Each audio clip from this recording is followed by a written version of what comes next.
This is the Classic Auto Mall podcast. Broadcast from the studios inside the Classic Auto Mall in Morgantown, Pennsylvania. Just 1 hour west of Philadelphia at Pennsylvania Turnpike exit 298. Featuring nearly 1,000 classic, vintage, and barn-find vehicles for sale under one climate-controlled roof. Now, here's your host, Classic Auto Mall president, and the man with all the toys, Stewart Howden. Good morning. Good morning, Steve. How you doing? Man, oh man, what a beautiful day. We're having, our inventory is absolutely out of control. We have too many cars. And I forgot my cell phone. Thank you to my lovely bride for bringing my phone. Because even though I have it off, I can't miss that there might be a call that I missed that I can't return. But yet right. I can see that Yeah. Because there could be a call that I could get that could be the one. And therefore I could, thank you, honey. And therefore I could miss the one. Right. And you don't want to miss the one. Always, especially if you, as a car specialist. Oh my gosh! If I swear, the one time I leave it behind is the time the guy calls and says, "I'm ready to consign." I'm ready to take that deal. One of our guys one time lives about 45 minutes from here and got all the way here and realized he didn't have his phone and couldn't function the rest. Had to go home and get it. Sure. So an hour and a half to go, 45 minutes to go back and 45 minutes to come back again because otherwise he said I can't work. I'm like lost. It's true. Everything's there. And you might miss that call. The guy goes, "Hey, you know who this is? I don't really want to say my name, but I want to buy those 10 cars there." Yeah, exactly. Yeah. And the thing about it is that you just never know what call is going to be what. And I may not be able to call him right now on the show, but certainly want to have the, to see it, to know that I need to get that done just as soon as we're done with the show. Yep. So anyway, welcome to show number 120. Hi, everybody. For those of us keeping score here, we are airing for the first time on December the 23rd, so it's almost Christmas. It is. Merry Christmas, everybody. Merry Christmas. I see I got a nice gift over here. Yeah. Thank you, Steve. You're welcome. And whoever else was involved in this. Yeah. The portraits of the 60s of Formula One.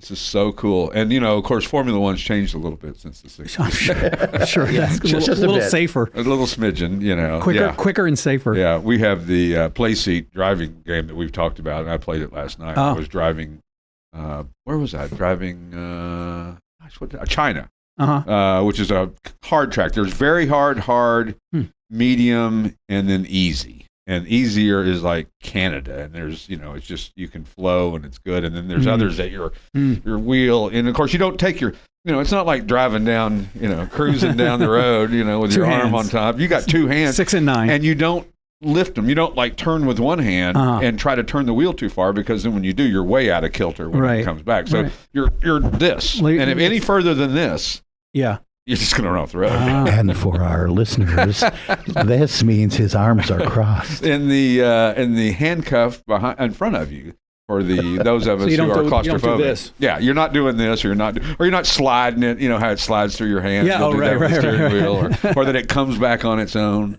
So anyway, enough about that, of stuff that can't be seen on radio and podcasting and whatever. Although we are recording all of these to be on YouTube, as well as all the different podcast sites that we're on.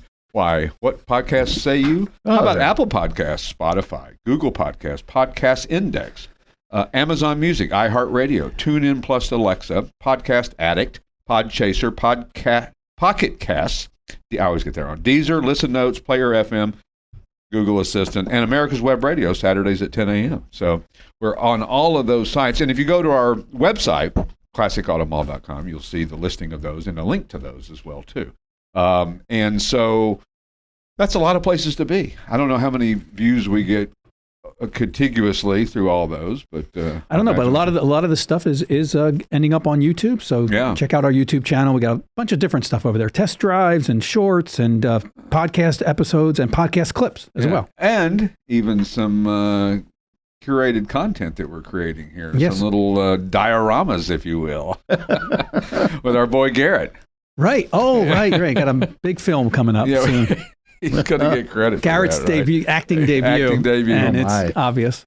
They're going in a good way. It's fun. It's kitschy. It's kitschy, and that's good. Garrett's on his way to Christmas vacation right now. Okay. So I know that he's on an airplane right now, and I also know that when he lands, he's going to have about 1,100 emails and voicemails. And, he's a busy guy. Yeah, because not only is he our car specialist, but he also handles the transportation.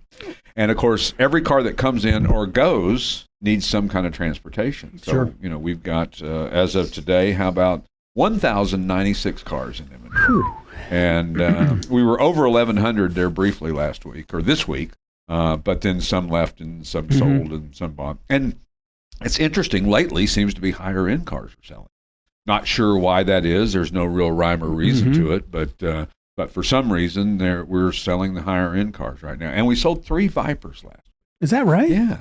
That's interesting. Yeah, so, out of the 4 we had, 4 or 5 we had. Yeah, that's so amazing. Yeah, and it's funny because we may have gone for couple 3-4 months without selling easily one, easily. There's no rhyme or reason to this business, which is good and bad. And this is the first day I've come in and there's no line of cars out the receiving area. So that's a good and bad, but we got plenty of cars here. We got plenty of cars. We got plenty to do. It's not like we just need them because we're bored. To do what we do on a regular basis is pretty amazing. I mean, to take in 30 or 35 cars a week and to get a professional set of pictures, video, a description that takes, is not just, doesn't write itself. Peter, who was on our podcast not too long ago, who does all the content editing and pictures, I mean, the amount of work goes into it because no 2 cars are the same, even if they're the same year, make, and model, same color, same engine, same transmission, still not the same car. Always amazed that he's able to write 2 different stories on the same kind of car. Yeah. As we learn in, now I can't forget, Carfax, right? Where they have the 2 vehicles and one's smashed and one wasn't. They each have a different story. And this one's worth $18,000 and this one's worth $23,000. Yeah, and that's what we always tell you. And I'm going to tell you again because this is my Christmas gift to all of our listeners. Oh. When you have an accident and it's not your fault, not only is the other party's insurance company to pay you for the damage and the repair, but they should also pay you for the decreased value of said car. Because now, if it's got a Carfax that says it was in an accident, 5 years from now you go to sell it, guess what? The one without an accident is going to be worth $10,000, and the one with an accident is going to be worth $6,000. Yes, that's right. I'm glad that Carfax delineates now between major damage and minor damage. Exactly. They didn't do that, and where it was on the cars. So that's nice, actually. Yeah, because some things are considered an accident, and it's a rub of the bumper, literally. Exactly. And that shouldn't diminish the value of a car. Now, if the whole quarter panel is caved in, or it's been on its roof, or it's got hail damage that covers head to toe, then that's a different story. So, but Carfax is figuring it out. And then, of course, there's other sites that we use, too, to check the vehicle VIN number and to make sure that there's not duplicate titles or that there's not stolen, or because we run into that as well, too, as we've talked on the show, where a tractor has the same serial number as a 1934 Packard, because in 34 Packards, you might have a 7-digit serial number. It wasn't even a VIN number back then. Because a VIN number is a specific thing. It's a vehicle identification number. It's not just random digits, that the manufacturer says, let's start at 1 and go to 5,000. Right. It's specific to the country, year, make, and model, transmission, engine. It's a code. Blah, blah, blah. It's a code. Yeah. And it's decodable. Yes, it is. Yeah, and we do that. That's what Justin does. One of our guys, it's all he does. That's right. He just decodes cars all day. You can see that Camaro was an original slant 6, and now it's a V8. It's a V8, and that's okay as long as it's advertised properly. What we don't want to do is sell you a car that you think came as a 396, and it turns out it was a 6-cylinder 2-speed Power Glide. Yeah. Although we did sell a 6-cylinder 2-speed Power Glide Camaro convertible, which was really an unusual car because you rarely see them. Why?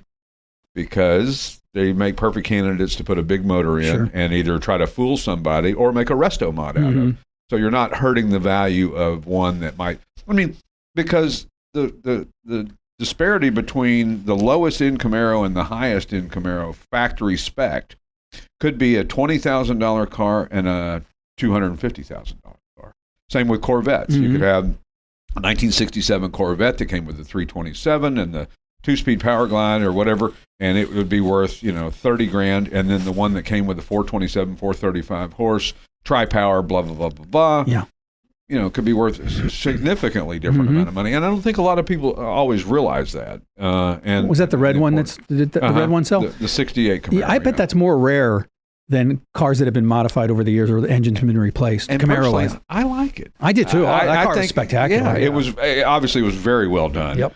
Number one, but number two, I like the fact that it went back to original. That it was how it was born. And I'm a big proponent of originality when it comes to cars. I'm not against resto mods. I like resto mods. I think resto mods are kind of cool because you get the look and coolness with all the modern conveniences. And listen, some of those modern conveniences aren't just, the lazy man stuff. It's not heated seats and cup holders. It's anti-lock brakes. It's, better suspension. It's better tires, certainly, than bias-ply tires, which would come on a lot of these cars in the 60s. And so all of that factors into a safer and better, arguably, driver experience. So, I mean, I get that. And I get why people put, Willwood disc brakes on a car. Exactly. It makes sense. For sure. Or modern tires. I mean, you can't hardly fault somebody for wanting to be a little bit safer. And especially if you're using that said car to go take your grandkids to the ice cream store. I had a dream last night. I was in like a 34 Packard and the brakes wouldn't work. Really? I was like standing on the brakes. And I woke up this morning and I thought, that's one of those things that you have to be, when you drive one of these cars, people ask us all the time, oh, can I drive this car home to Florida? Well, you probably could, but you really shouldn't. And just because, listen, it is so easy to get in a car and not test everything like you should. You're excited. It's a new car. And all your blinders are on. Your blinders are on. And you get halfway down the road and the brakes don't work. Yep. Or this doesn't work. Or it doesn't do what it's supposed to do. It doesn't turn like it's supposed to turn. It doesn't stop like it should. And it doesn't go like it should. You can't get out of the way. And I mean, the car that you got out of would do all those things without even thinking about it. Exactly. It's no brainer. No brainer. But it's a brainer when you get that. So, look, see, I can turn away. You can, and we got you on mic. With my new microphone. I look like, who am I? Al Michaels doing the play. Although NFL. I think they fired him. He did, yeah. I liked Al Michaels. I do too. Or I still like him. I'm not saying he's on Prime. No, he's on. I know, but they fired him from NFL. The NFL, NBC, ABC, CBS. They're idiots because he's so good. Still, even at his age, he's outstanding. And then there's some that are so bad. Yeah, they're so hard to listen to. There's just some of them that you just go, oh my God, how does this guy have a job? But it's one of those things. So anyway, I was going to do cars sold this week and where they went, but we can do that, I guess, after the break because we are on no schedule today because we have no guests. It's just me and you and JR and Randy somewhere back Randy's there. back there. Kathy fetching my phone and talking cars. Give us a tease. What are you going to talk about? What's your next segment? Well, next segment we might talk about some new inventory and maybe a car movie that has something to do with a gentleman who is well known. That's right, car guy in the city of Memphis, Tennessee. Big car guy. Where there might be a Super Bowl. Could be a Super Bowl. Could possibly be. They certainly have the facilities for a Super Bowl. They have nice facilities. It's amazing how much money's in the NFL, right? With these studios, these stations. I mean, put your teeth back in, man. I think it's this thing. I think it's throwing me off. I'm just kidding. I actually kind of enjoying this because I can just kind of bop around and I'm still the same as I'm doing. There you go. And those of you who can't see this, good for you. It's a headset mic. It's a headset mic, and that's all. You look like Mike Joy. Yeah, I look like Mike Joy. There you go. Don't have that voice, but we'll get close second. Anyway, when we return to the Classic Auto Mall podcast, we'll talk about some new inventory, some car movies, and all kinds of other fun stuff. We'll see you in a couple minutes. Whether you want to buy or sell a classic collectible or special interest vehicle, you need to visit the Classic Auto Mall website for more information.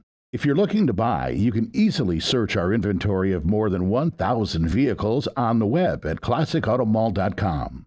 And we're back with the Classic Auto Mall podcast. I said to give you a raise. You bought me a Christmas gift. And that's the idea. And there's an... Let's see. All right, so what's the ratio? If for every $10 you get a $1 an hour raise? Is that how that works? Okay. All right. I know that there's some formula that Miss Manners has come up with that depending on what you give your boss for Christmas. Well, as long as we're discussing it, I have one for you also. And I have not been around to the front of your house. Do you have a mailbox by the side of the road? I do not, because in Morgantown, we don't have mailboxes. And you know why? Because they don't have home delivery for mail. Swear to God. Oh, no. Yeah. What do you do? Well, you go to the post office. No. They give you a P.O. box for free. And you go to the post office. He'll find another use. Well, too bad, because for your mailbox, I got you a applique of a '57 Chevy Bel Air. How about we'll find a cool place to put it beyond the mailbox? Am I the only one on the planet who probably doesn't have? I mean, you could get somebody for their mailbox, and 99.99999% of the time, they're going to have a mailbox. Yeah, or my dad was a postmaster, and it's either home delivery, where the mailman walks a route and drops it in your house or a mail slot, or they call it a mounted route, where the boxes are out by the road. Right. And so, no, you have to go to the post office to get your mail. What about here? We have to go to the post office to get our mail. Yeah. Boxes, packages as well, too. They don't deliver anything to these doors right here.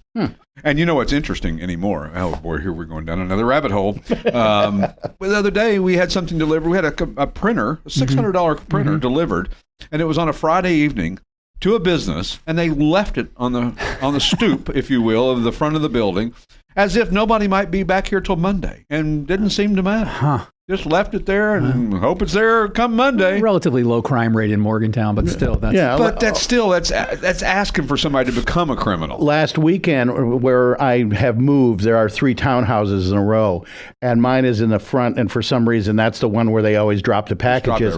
It was pouring rain last weekend, and they left it outside rather than up to one of the porches where it has a covering.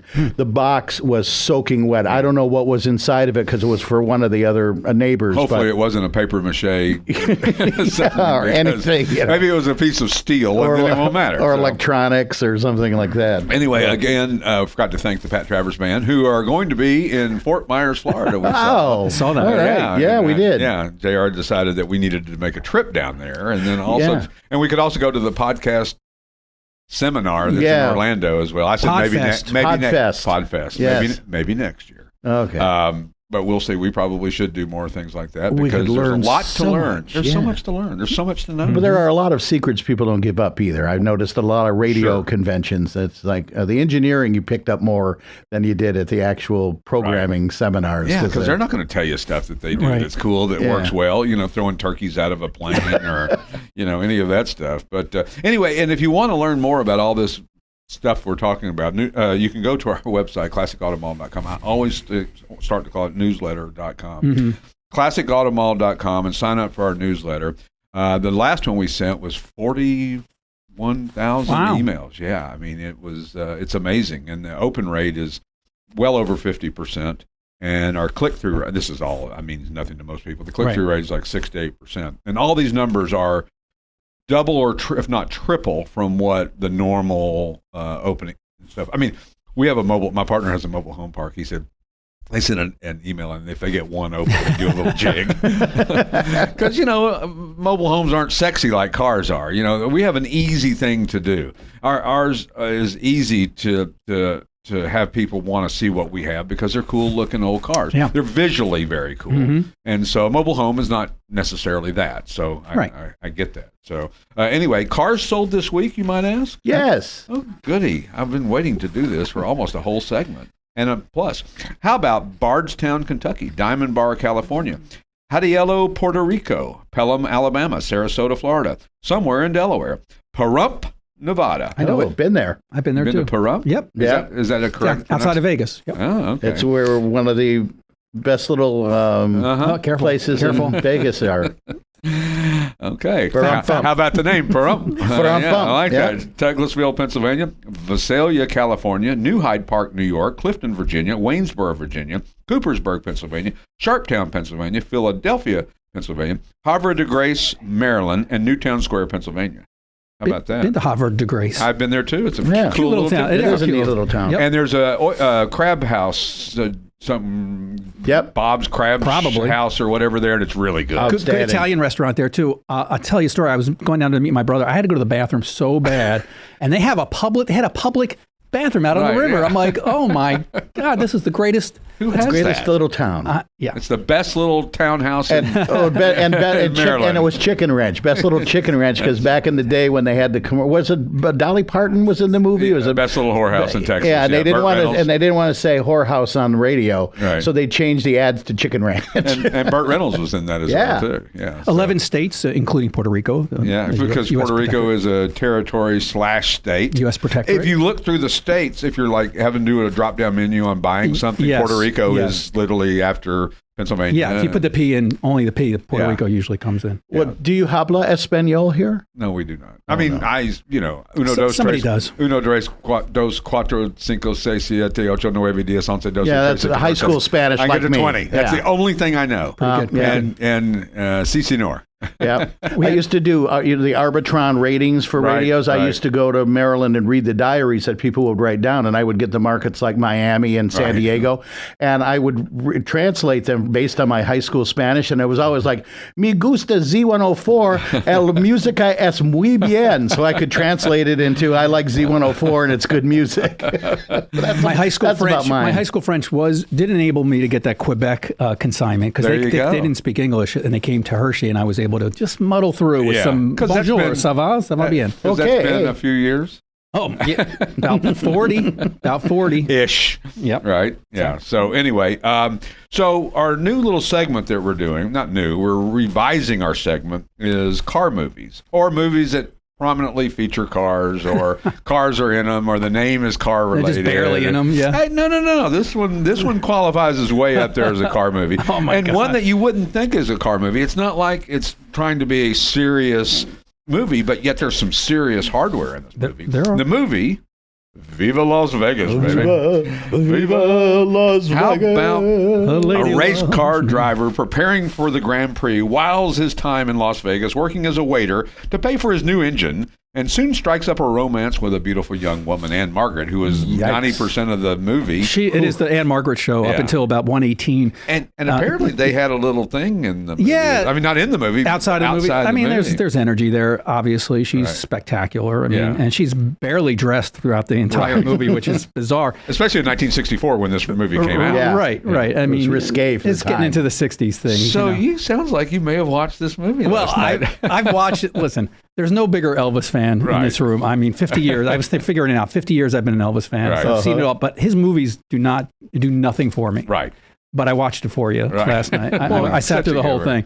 And spoiler alert, the race isn't until about 119. And the thing lasts 124. And of course, if you want to do the cliff notes, you can go on YouTube and see the race scene. Just the scene itself. Where they all are coming out to the start line. Actually, the best scene in the movie, probably. And it's a Le Mans style start where they get out of their cars, walk across the track, and then they stand there ready to go, and then run over and open the door and jump in. And of course, the guys in not this particular race in Le Mans, in the proper with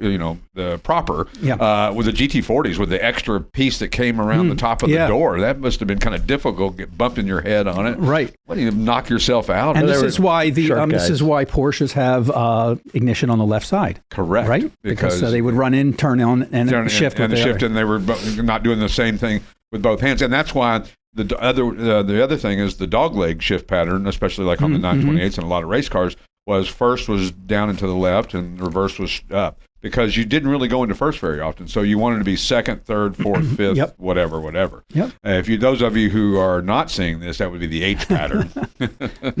Anyway. But as we mentioned teased last week, who was Anne Margaret's rival? Oh yeah, I'd forgotten about that. So there was a song. What? My rival is a baby blue racing car. That's right. Okay. When all of a sudden she didn't want him to. She wanted him to give up racing so they could be together. They just met 3 days earlier, and she's all pissed off because he's trying to change a man. What is that song? And his name in the movie was? Well, okay, it was. I was almost right last week. That was her name. That's her name because she has red hair, not natural, but red hair. I was telling Tara. There's an audition tape of her on YouTube. Like she's 18 or something. Right. I mean, she's spectacular. She's a beautiful, beautiful woman, but brown hair, dark brown hair. But Larry the Cable Guy said he dated a redhead. She didn't have red hair; she had a red head. Anyway, she was spectacular. Her name in the movie was Rusty Martin, and he was Lucky Jackson. And it's a comedy and a musical and a race scene. 85 minutes. The budget was $1 million, which was. Apparently, they went over budget significantly. Not for the writers, apparently. Colonel Tom Parker, Elvis's manager, subsequently through every other movie he did was on the budget like nobody's business because he wanted Elvis to make money. It did $9 million at the box office. Wow. So back in the day, I mean, what was a movie theater ticket in 1964? $1? Yeah, if that. Yeah. So I mean, if it was $1 or less, right. That was a lot of people. I could do the math. 9 million people. If it was $1, it'd be 9 million people saw it. If it was 50 cents, it'd be 18 million people. If it was a quarter, that's a lot of people. It'd be 36 million. It was starved for entertainment back then because he did like 2 movies a year for 9 years. Well, and just... bands back then did 3 albums a year. Is that right? Sometimes, yeah. So, but and apparently there was a love affair, and it's regarded critically as one of Elvis's best movies. And there's two more that we'll review, not today, but in future days, is Spin Out. And Clambake is the one. Is it Clambake? I think had some cars in it too as well. I can't remember. Well, but anyway, I should know that because again, I'm a huge Elvis fan. I was on some cable or whatever it is, and another movie starts right away, and it was That's the Way It Is, which is from 1970, of him in studio, practicing for Vegas. Oh, right. And that has a 69 Mark III triple black. And that's the first time I'd seen that when I first saw that movie. That was a badass car. That is a bad. I mean, him driving up in the studio. Yeah, it's very cool. If you had a Mark, oh man, and especially triple black. Yeah, triple black. That or an Eldorado or a Grand Prix of the era. Those were the cool guys, really cool guys. The quasi cool guys drove the Camaros and the Firebirds like me. Right. The cool guy drove those. So, but the cars in the movie, I mean, Elvis drove a 57 Elva Maserati Mark IV or Mark VI. There was a 58 250 GT Ferrari Berlinetta in the movie, which if you watch closely, when the accident happens, when Elvis pulls up next to the guy in the Ferrari and points to the knockoff wheel coming off. The flat tire, Yeah, and it starts to crash. It's the Ferrari, and then when it rolls, it goes over, it's a Jag XK120 in red with the same number on the side of it. So they didn't even then want to wreck the Ferrari, so they wrecked they wrecked the Jag. They wrecked a couple Jags in that movie, I think they did too. Which is why they went over budget. But the footage when they went across the Hoover Dam was cool. And then through the canyons of all those rock formations. Beautiful, yeah. When they were doing the undulation road. It's beautiful. Yeah. Now, when they first shot coming across the dam, they were coming from the Arizona side. Right. Little faux pas there. Also, the opening shot of the whole movie is Fremont Street. And it is car related because back in the 80s, when I grew up in went to high school in Vegas, that was our cruise night. You cruised down Friday night, Fremont Street. It went one way. And then they closed it and it became the Fremont Experience. And you can't drive on there. It's got a canopy over it now and video lights. stuff. Well, and I noticed years ago. on one of the marquees, Kathy's ex-husband worked for Roy Clark, and it was the Roy Clark Show. Okay. I noticed that. Anyway, when we return, we'll talk about a little bit more car-related stuff and some new inventory here at the Classic Auto Mall. We'll talk to you in a couple of minutes. If you'd like to know all the advantages of selling your car through consignment, the information is available on our website so you can chat with a professional who can answer all your questions. It's easy, safe, and convenient. Plus, we sell worldwide. We're always adding new vehicles to our inventory, so make sure you check our website early and often. Subscribe to us on YouTube and follow us on social media.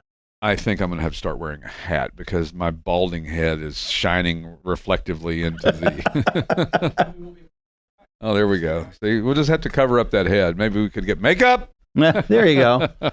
Anyway, some of the new inventory that just has come in recently. Speaking of Cobras, we were talking about there was two 260 Cobras, 260 cubic inch Cobras in the Elvis movie, Viva Las Vegas. Yeah. Two Cobra 260s, which I didn't even know existed. Yeah, there's so much to learn about Cobras. I mean, the legend is so deep. Pretty amazing. Which one thought left on this is so interesting to see how Las Vegas has changed, the city. The other one is shot the same era, was Diamonds Are Forever, the James Bond movie. And there was a gas station right across from the big Hilton Hotel and a German restaurant next to it. You know, that's all gone, and the convention center's there and and everything, but it's pretty amazing how that city's changed. And they just opened the Fontainebleau now, which I've heard is spectacular. Yeah. Well, if you've ever been to the Fontainebleau in Miami, I don't know if it's any. I mean, I'm sure it's same company or whatever, but it's a pretty special place. Although it's a little dated, or it was the last time I was there. I think it's been upgraded since, but it's a really cool kind of curved building and a beautiful view of the Atlantic Ocean there, and then of course my buddy's got all the places down in Sunny Isle Beach: the Porsche Design Tower, the Bentley Tower, the Armani Tower. Kathy and I went to visit down there when they opened, and these are in Sunny Isle Beach, which are these 70-story monstrosity gazillion-dollar penthouses, and even the bottom floor is like $4 million. Right. You're on in the parking garage, it's $4 million. Ground level. But they have elevators that go up to each floor, and you can literally take your elevator up to wherever if you're on the 70th floor, and unload your groceries and car, and your car's right there on the 70th floor. Although I don't think I could live on the 70th floor. I think my nerve factor would. Me too. I'm with you on that. It's just a little too much. Yeah.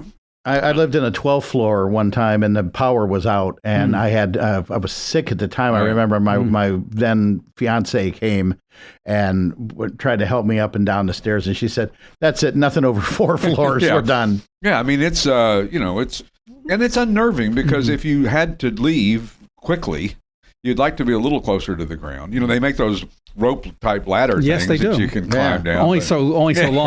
Two stories. I don't think maybe. Or you could tie a bunch of sheets together. And I don't know. Pray to God your knots were good. I'm sorry, I didn't mean to step on your line there, but I don't know if this is true everywhere. But in LA, if you're up high on a building, they sway on purpose. Yeah, they move, they flex. Yeah. So I don't think I would live up there. I think I would. Going like this, seasick in your house. Some of these things are amazing, though. I mean, the 360 views of Miami and all that. But anyway, we stayed down there. We went to the grand opening of the Armani Tower. They had an Armani fashion show, and Pitbull was the musical guest, and it was like this is like something you'd see in Hollywood or something. We were so out of place. Fireworks were spectacular, better than you've ever seen at Disney World. Yeah, well, that's what the Fontainebleau in Vegas is supposed to be, a place where you dress up now. It's not shorts and T-shirts. You know what? And I'm all for that. Listen, there are places that deserve you to think about what you wear, and that includes church, and that includes funerals, and that includes weddings, and that includes a black tie dinner. Doesn't mean you show up in a golf shirt, and you see it all the time. People used to dress to travel on planes. We talked about that before, but we'll see how long it lasts in Vegas, because people are dressed down quite a bit. I think what will happen, as Steve was alluding to there, is that people they're going to say, shoot, we're going to have to succumb to this, because otherwise nobody's got a coat. Where are you going to get? So they'll have this whole room, which they used to have at restaurants. They'd have a coat closet full of blazers. So if you showed up and didn't have a blazer, and it was blazer required or coat required, they'd grab you on, what size are you? I don't know. Yeah, the Friars Club. Yeah. Here, put this on. You got to wear this. I remember as a kid, 2 things. We used to always, when we flew, we had to dress up. I had to wear a Navy blazer when I was 6 years old. And when we went to Ponte Vedra, and we went to the meals, it doesn't matter if it was breakfast, lunch, or dinner. You wore a Navy blazer, at least. Nice. It's a minimum. Yeah. And, people should dress a little bit better than we do. I mean, when you have khaki pants on and tennis shoes and people go, well, you're awfully dressed up today. Yeah. Wow. Okay. Well, things have changed a little bit. It's indicative of societal decline. I wore a collared shirt for you. Well, thank you. See, I do that too. I wear a collared shirt. Yeah, look, see, everybody's got collared shirts on. Oh, we're so classy. Steve's got the squeaky vest. Anyway, new inventory. How about the 60, speaking of Cobras? Yes. The 65 Ford ERA Cobra 427, black over black, 427 cubic inch, side oiler. V8, close ratio, top loader, manual transmission. ERA makes some really good Cobras. They make good bodies and all that. It's got a Jaguar independent rear suspension. One of the best ones built. ERA has really been on the forefront, on computers and that CRC technology or CNC where they cut out parts with water and digital computers and software and yada, yada, yada. I mean, all this stuff is pretty amazing, but they've been doing it for, 20 years or so. They were pretty much on the cutting edge of all this stuff that everybody takes for granted nowadays, but they didn't back then. But anyway, this one is really, really nicely done. And if you want the big bad boy, the 427 side, I mean, right. And it's not for everybody. Listen, that car is for the right person. If you come in here with your 16-year-old son to buy that for him, I might try to talk you out of it. Yeah, that's right. For sure. Because it's just not, that's not what it is. And listen, My little Cobra has a EFI 302 cubic inch 80s Mustang motor in it. It's plenty powerful. That's right. I don't need. I can't imagine a 427 or 428 in those cars. And I've driven an aluminum bodied 427 that was a continuation Cobra from the factory, and came out of a parking lot and got on it, and it had so much torque, it felt like the body was just going to snap in two. It just snapped into place, and it was jarring. I mean, the way it snapped into place, and it was so ungodly fast. You got to know what you're getting into when you buy one of these, even the recreations. Well, the old story was Shelby used to he'd put you in the car, put the car in first gear, tape a $20 bill up to the dash and say, if you can reach it, you can have it, and put the car and dump the clutch and go, and you were just pinned to the back. Yeah, no way you were going to reach that. From what I hear, ERI is one of the best recreations, and I sat in it, and it does feel different than the other ones. The other ones are nice. I mean, we have some beautiful recreations. You can buy a $30,000 Cobra recreation, or you can buy a $200,000 Cobra recreation. And of course, the real ones are, well, the one we have is $900,000 plus, although it's still here, so maybe it's not $900,000 plus, but it's somewhere in that neighborhood. We love having it here. We do. We don't want it to go. Real Cobra 289, 1964. Yeah, CSX 2133. Something like that, yeah. It's close to I always try to memorize those. I know, I do too, and then something else gets in your brain, and you go, 2247, what? I can't remember it's a real deal, though. I feel like sometimes I do have a little dyslexia with numbers. Like, I'll look at a number, and then I'll transpose it somehow. And I don't do it often, but every once in a while enough, between that and my fighting in my sleep. Really? Yeah, that's like, and your dreams about dreaming about 1917 Packard that I can't get stopped or something. I don't know where that came from. And I was going 62 miles an hour. I knew that, and it was smooth. It was really impressive. Yeah, they ride well. They ride very well, and especially in my dream. So I'm just waiting for the day when my wife says, "Yeah, I think it's time for separate beds. You're a little thrashy at night." I don't know. I guess some people are more, What other cars came in? You don't like this conversation? You could just say you don't like it. Getting you back on cars. I'm getting you back on cars. You mean the rabbit hole was a little too deep? How about the 69 Camaro Z28? Le Mans Blue over Ivory. 67,000 actual miles, which is, think about it. That car is 54 years old. Yeah. Is that right? Gosh. That's right. You are correct. Yeah, 54 years old. It's got the correct 302 cubic inch V8, numbers matching Muncie M21 manual tranny, 12 bolt axle, one repaint with the original metal. So, and that's important. If you're looking for a 69 Chevy Camaro Z28 with a 302, we actually have two very nice ones in inventory right now, and they're highly sought after, and these are very nice cars. Yeah, and this one is just, the title verifies the mileage, which is interesting because that's not very many miles. You do the math on that. It doesn't add up to, maybe 1,500 miles a year that car's been driven. Of course, that's not entirely that unusual. That's right. What would be unusual would be see one with 2,000 original miles on it or something like that. But this one is probably visually one of the best ones we've ever had. It's just really stands up tall. And then a little more affordable world is the 66 Austin Healey Sprite convertible. Old English white, appropriate color name. Over black, and it's got lots of mechanical upgrades with an inline 4, 1,275 cc's. So it'll, woo! Hey, after watching Viva Las Vegas, it's something you might want to get into. I tell you what, these cars feel faster when you're driving than they are. Absolutely. They feel faster than the amount of horsepower that Absolutely. They have. And it's a 4-speed manual, and it's a lot of fun for the money. And the lower you are, as we talked about this last week, the lower your center of gravity is, the faster things feel. That closer to the road, it's like being on a go-kart. It always feels faster. It does. Than it really is. So really an interesting car, and it's kind of the cousin of the MG Midget, which was the little small version of the MG. But everybody's got an MG. Not everybody has an Austin Healey. Yeah, I would say really cool, very different. I would say that you're likely to see more midgets than you would sprites, and you don't see a lot of those either. That's right. It's not like they're a dime a dozen. Other new inventory: 58 Chevrolet Brookwood station wagon. 1 year only body style like this 58 Impala was the 58 Brookwood, which I still cannot grasp how they made any money doing this. And I had to look that up. I have not heard of a Brookwood. Yeah. But now that showed several years as far there were a lot of photos. The name, but that particular body style was 1 year only. So they called other things Brookwoods, and they became like the bottom end of the market for station wagons, because they probably had 8 or 10 station wagons, different models and makes, or different models and and trim levels and things like that. So the 58 was very cool. Some others looked like a 4-door sedan that they thought, well, let's just put this little cap like a pickup truck on the back of it. Yeah, sedan delivery, if you will. Yeah. And this one has got a late model 350 cubic inch V8 with a automatic transmission, and this one is built to just be a good driver. That's what this one is. It's easy to drive. It's easy to maintain. Not a lot to go wrong with a 350 cubic inch V8 Chevy motor. And wagons are hot. Hot. So, and then this unbelievable 51 Mercury that we got in, this deep purple. It's a band, isn't it? Yeah, right. Don't let me sing ever again. Deep grape purple over white. This thing is chopped, shaved, smothered, channeled, you name it. It's been done. It's like the hash browns at Waffle House. What are they? Chunked? There's like 14 different ways you can get them. Sliced, diced, chunked. Waffle fries. Waffle House is great, although it's kind of an interesting place to go.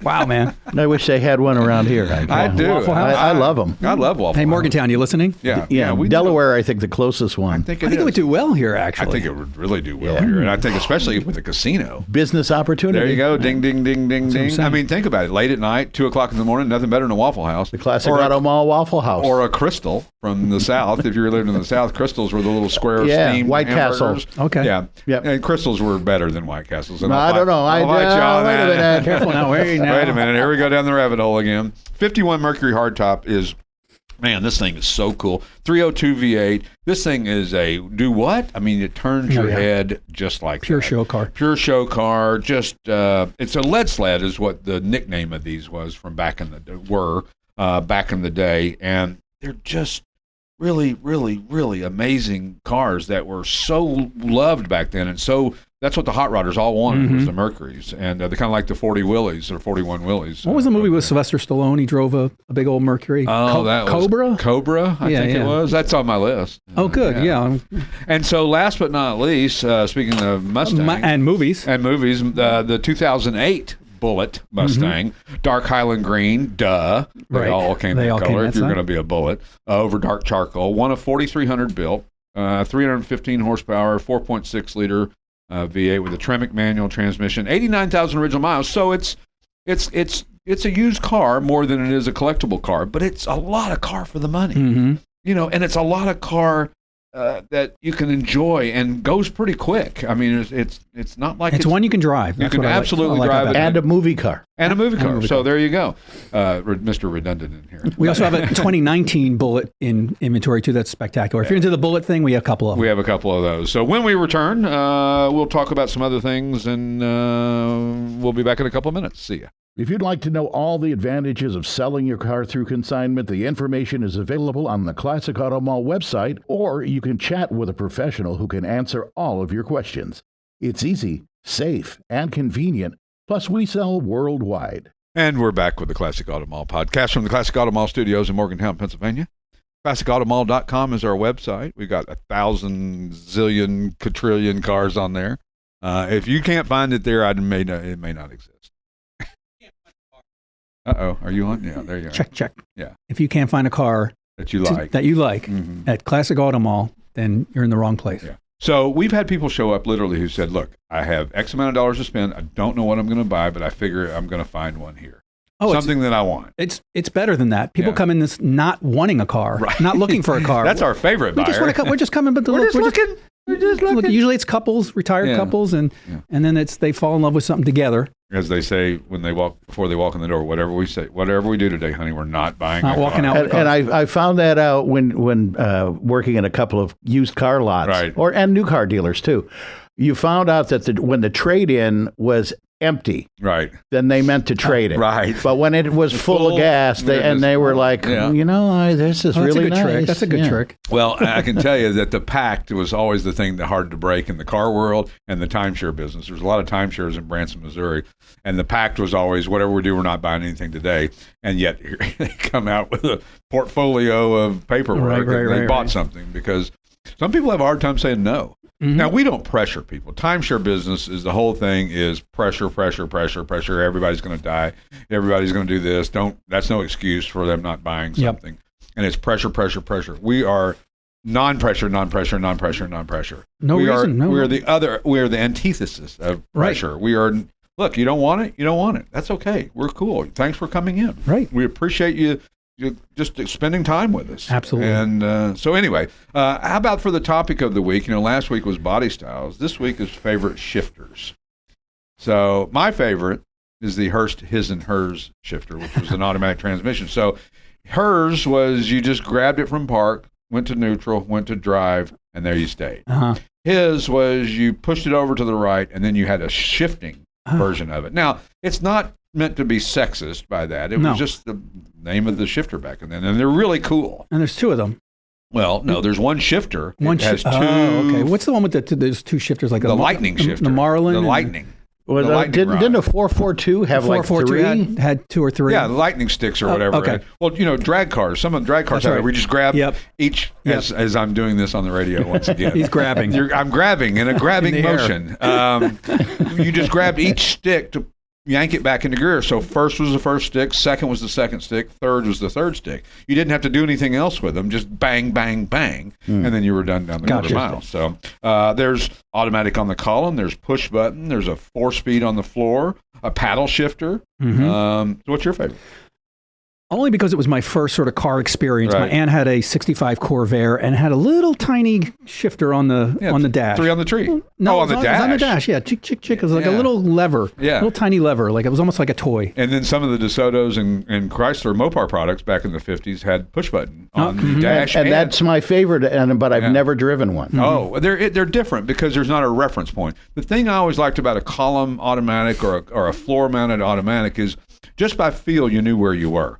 And one of our cars has a stalk thing that's up and down. Up is reverse, down is drive, push the button in for park. It's not a natural reference point that you have there when you're driving that. And therefore, like you back out into traffic or something, and then you're fumbling to get going, and cars are bearing down on you, and you're... The electric Nissan Leaf I leased for a couple of years was like that. Yeah, it had a drive neutral, but I got to a car wash, and I'd never put it in neutral. Right. And I couldn't figure it out. Unfortunately, the kid knew how to do it. But and Randy said, what was it, Trans?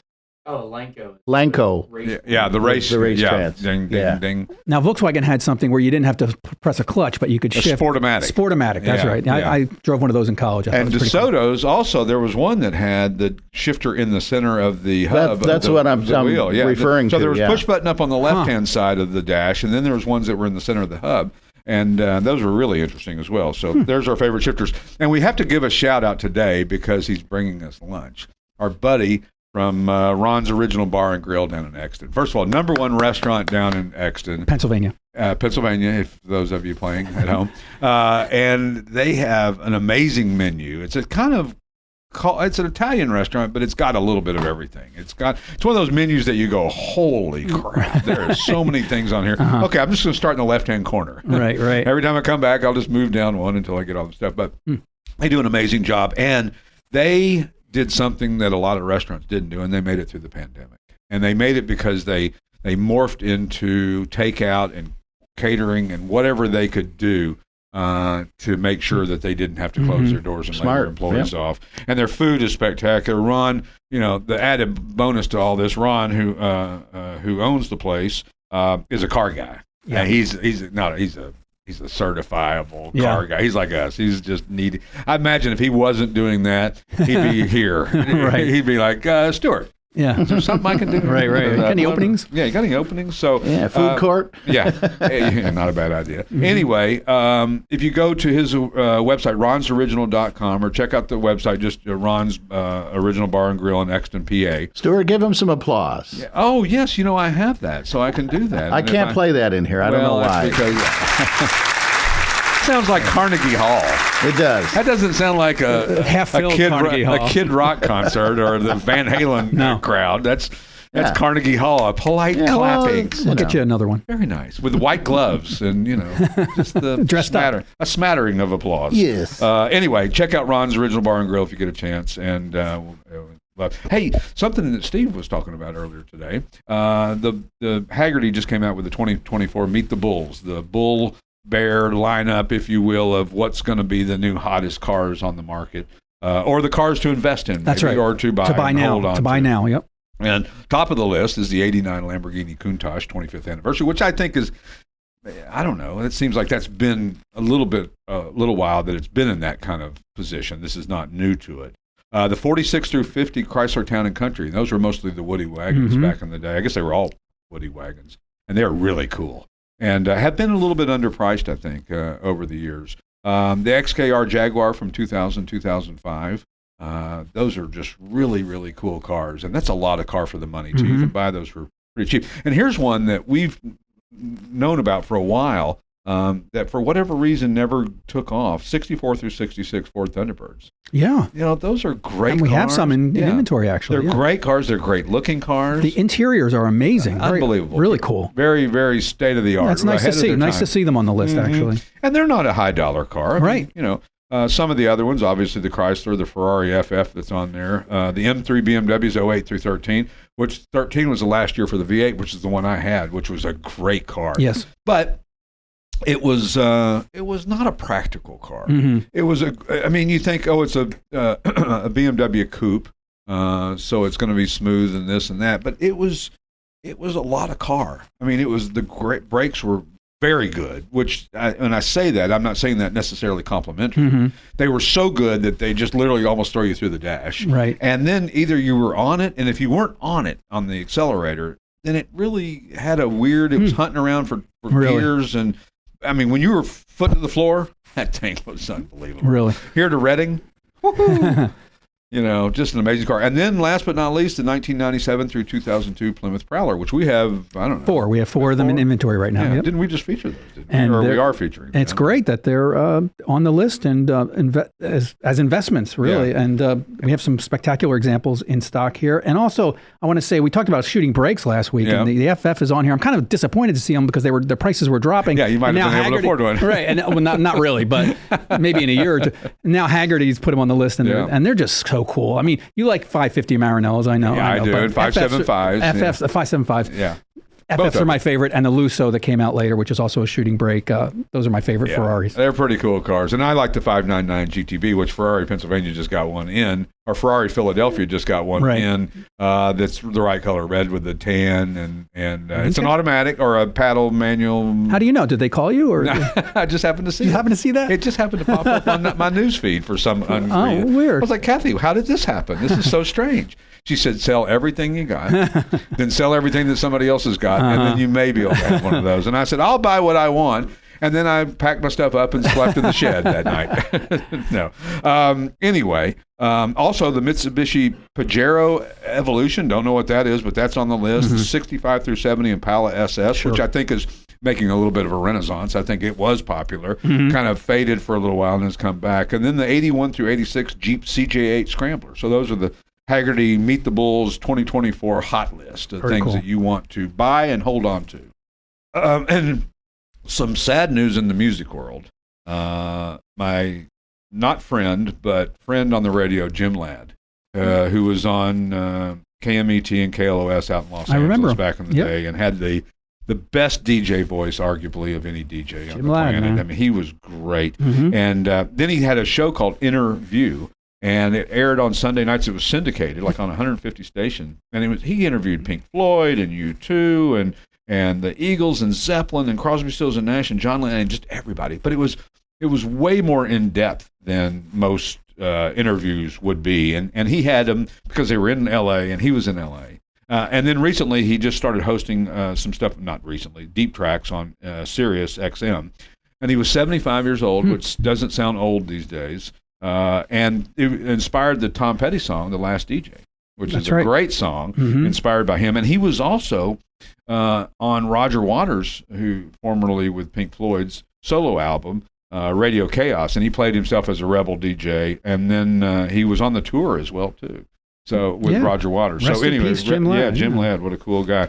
And last but not least, we'd alluded to this last week. We were going to talk about Cash for Clunkers, that program that came out where the government decided that anything 1984 or newer that wasn't worth a whole lot of money or was high, it burned a lot of fuel or wasn't that great of a car, they would give you $3,500 to $4,500 for it. So no matter what condition it was in, no matter what the car was, they would give it to you. They would give you this. So they give it to dealers, and then dealers would pass it on as a rebate to the buyers. And, of course, everybody was up in arms that all the classic cars were going to be gone. And, of course, that really the government paid out $2.85 billion between 3,500 and 4,500 cars. They ended up, I think, 600,000 cars they bought back and then crushed. Mm-hmm. And it was Cash For Clunkers, and it was, it didn't really change anything. The fuel economy didn't get better. The emissions weren't any better.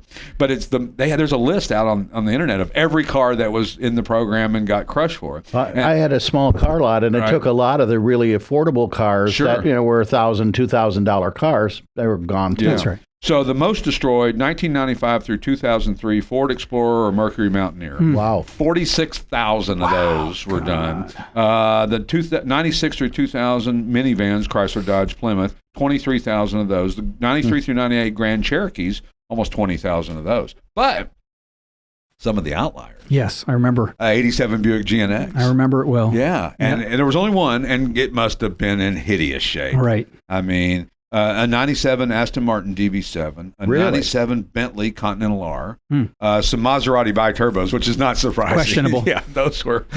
But, you wonder about these cars. But, I mean, I've seen some bad versions of these cars. I mean, like, I wouldn't give you $5 for right. And then, of course, there was an 850 BMW, some TVRs, some F-150 Lightning Fords. Wow. And, of course, in the time, you think, oh, those weren't collectible cars. But in 25, 30 years, even now, some of those are collectible. What they're going to be in 25 or 30 years. I mean, you think about cars back that are 50 years old now. That's right. And you'd just like to have, you could just have the VIN plate of it. That's the most valuable part of it. And that could be the same thing with some of these. So there was some M5s and M3s, some SHO Tauruses. I mean, there was a lot of cars that went through the cracks, if Supras and all of that. But there's a complete list out there, and it's kind of ugly to us enthusiasts. Let's post it on our website. I think we should. Or link to it. Yeah, we could do that. So somebody figures that out, and we'll do it. Anyway. Randy. Thanks so much for listening, and we'll catch you next week with the Classic Auto Mall podcast. Probably won't, because we're going to be gone for Christmas, but we'll get one anyway. Happy holidays. See you later.